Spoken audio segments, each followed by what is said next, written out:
अभिमन्यु ने अक्षा से कही दिल की बात। कोर्ट में बड़े पापा ने दिया अभिमन्यु के खिलाफ गवाही, तो वहीं अक्षा हुई बड़े पापा के खिलाफ। जी हां, अक्षा ने लिया है बड़ा फैसला। आखिरकार क्या है पूरा मामला, चलिए आपको बताते हैं कि आखिरकार अक्षा क्यों अभिमन्यु का साथ दे रही है और बड़े पापा क्यों चाहते हैं कि अभिमन्यु को बड़ी सजा मिले, कड़ी सजा मिले। चलिए आज की इस वीडियो में हम आपको बताते हैं, लेकिन उससे पहले ये बता दें कि ये सारी बातें बेबुनियादी नहीं है। ये सारी बातें ऑन लोकेशन शूटिंग के दौरान पाई गई खबरों पर आधारित है, यानी आने वाले एपिसोड्स में आपको कुछ ऐसा होते हुए नजर आ सकता है। तो जरूर से इतनी मेहनत के लिए एक लाइक कर दीजिए और हमारी आपसे एक छोटी सी रिक्वेस्ट है कि अगर आप हमारे चैनल पे नए हैं तो चैनल को सब्सक्राइब करके पास खड़े घंटी बटन को दबा दीजिए, ताकि ऐसी और तमाम खबरें आप तक पहुंचती रहे, वो भी सबसे पहले। तो चलिए वीडियो की शुरुआत करते हैं, जहां पे हम आप सभी को बता दें कि अफनफ की मौत हो चुकी है। अफनफ की मौत का ट्रैक ये रिश्ता क्या कहलाता है टीवी सीरियल में शुरू हो चुका है, जहां पे अफनफ की मौत के लिए सभी ने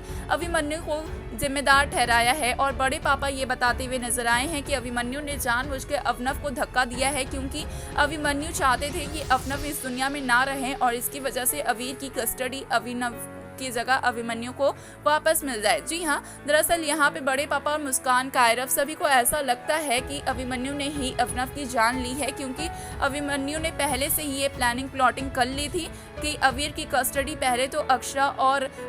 अभिनव को देंगे, जिसकी वजह से अवीर और अक्षा के नज़रों में अभिमन्यु महान बन जाएंगे और उसके बाद अभिमन्यु अभिनव की जान ले लेंगे, अभिनव को रास्ते से हटा देंगे, जिसकी वजह से अवीर की कस्टडी ऑटोमेटिक अभिमन्यु के पास आ जाएगी और जब अक्षा के पास कोई और नहीं होगा तो अक्षा तो अवीर के साथ रहने के लिए अभिमन्यु के घर जाने के लिए भी तैयार हो जाएगी। और ऐसे में ये गलतफहमी है बड़े पापा की, जहाँ की बड़े पापा ने करवा दिया है अभिमन्यु को गिरफ्तार, जिसकी वजह से अभिमन्यु नहीं कर पाए थे अभिनव का इलाज और शायद यही वजह है कि अभिनव की जान चली गई, नहीं तो कहीं ना कहीं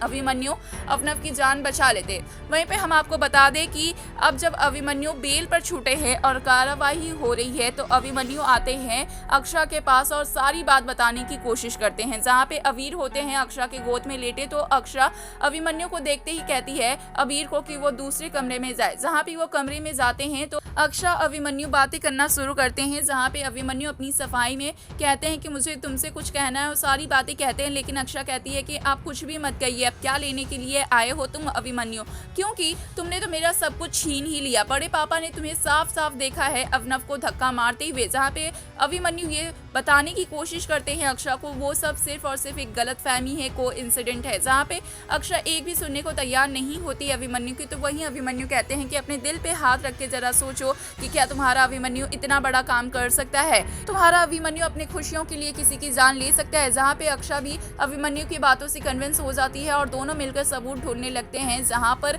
अक्षा कहीं ना कहीं अभिमन्यु का साथ देती है। कोई सबूत तो नहीं मिलता, लेकिन अक्षा का दिल चीख चीख के कह रहा होता है कि अभिमन्यु निर्दोष है, बेगुनाह है, इसलिए कोर्ट में अक्षा अभिमन्यु का साथ देती है। तो वहीं पे बड़े पापा अक्षा के खिलाफ हो जाते हैं। बड़े पापा अक्षा के और अभिमन्यु के खिलाफ गवाही देते हैं, जहाँ पे बड़े पापा चाहते हैं कि अभिमन्यु को कड़ी से कड़ी सजा मिले, क्योंकि बड़े पापा को ऐसा लगता है कि अभिमन्यु ने ही अभिनव की जान ली है और वो कुछ भी मानने सुनने जानने को तैयार ही नहीं है। ऐसे में अक्षा एक बड़ा कदम उठाएगी कि वो अभिमन्यु के लिए बड़े पापा के खिलाफ जाएगी और सभी कोर्ट में ये कहते हुए नजर आएगी कि अभिमन्यु बेगुनाह है और उन्होंने साफ साफ देखा है अभिमन्यु ने कुछ भी नहीं किया। इसी के साथ में अक्षा अपनी केस को वापस लेने की बात भी कहेगी और दूसरी ओर सबूतों के जुगाड़ में भी लगी रहेगी। पहले अब होगा देखना काफी इंटरेस्टिंग कि क्या अक्षा बचा पाएगी अभिमन्यु को सजा से, क्या अक्षा साबित कर पाएगी कि अभिमन्यु है बेगुनाह। क्या लगता है आपको, हमें कमेंट्स में बताएं। साथ ही ऐसे और तमाम खबरों के लिए सब्सक्राइब करना ना भूलें।